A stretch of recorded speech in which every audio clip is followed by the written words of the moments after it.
ഫാങ്രി അപകടത്തിൽ കാണാതായ മലയാളിക്ക് വേണ്ടിയുള്ള തെരച്ചിൽ തുടരുന്നു. മരിച്ച ശരത് കുമാറിന്റെ മൃതദേഹം നാട്ടിലെത്തിക്കാനുള്ള ശ്രമങ്ങൾ അതിവേഗത്തിൽ പുരോഗമിക്കുകയാണെന്ന് അധികൃതരും മലയാളി സന്നദ്ധ സേവാ സംഘടനകളും വ്യക്തമാക്കി.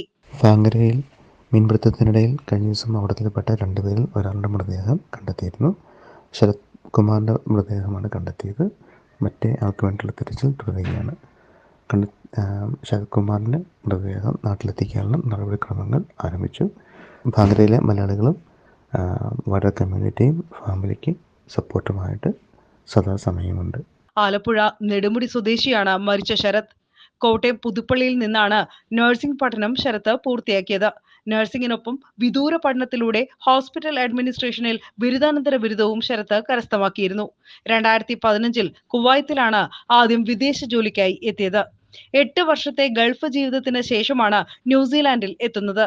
കുവൈത്തിൽ ജോലി ചെയ്ത സൂര്യ എസ് നായരാണ് ജീവിത പങ്കാളി. ശരത്തിനും സൂര്യയ്ക്കും ഒരു മകളാണുള്ളത്. മെയ് 1 ദ ഗ്യാപ്പിൽ റോക്ക് ഫിഷിംഗിന് പോയ ശരത്തിനെ വെള്ളിയാഴ്ച ഉച്ചയോടെയാണ് മരിച്ച നിലയിൽ കണ്ടെത്തുന്നത്. അതേസമയം കൂടെയുണ്ടായിരുന്ന ഫെഴ്സലിന് വേണ്ടിയുള്ള തിരച്ചിൽ ഊർജിതമാക്കി. തുടക്കത്തിലെ മോശം കാലാവസ്ഥയായിരുന്നു തെരച്ചിലിന് തടസ്സം നിന്നിരുന്നത്.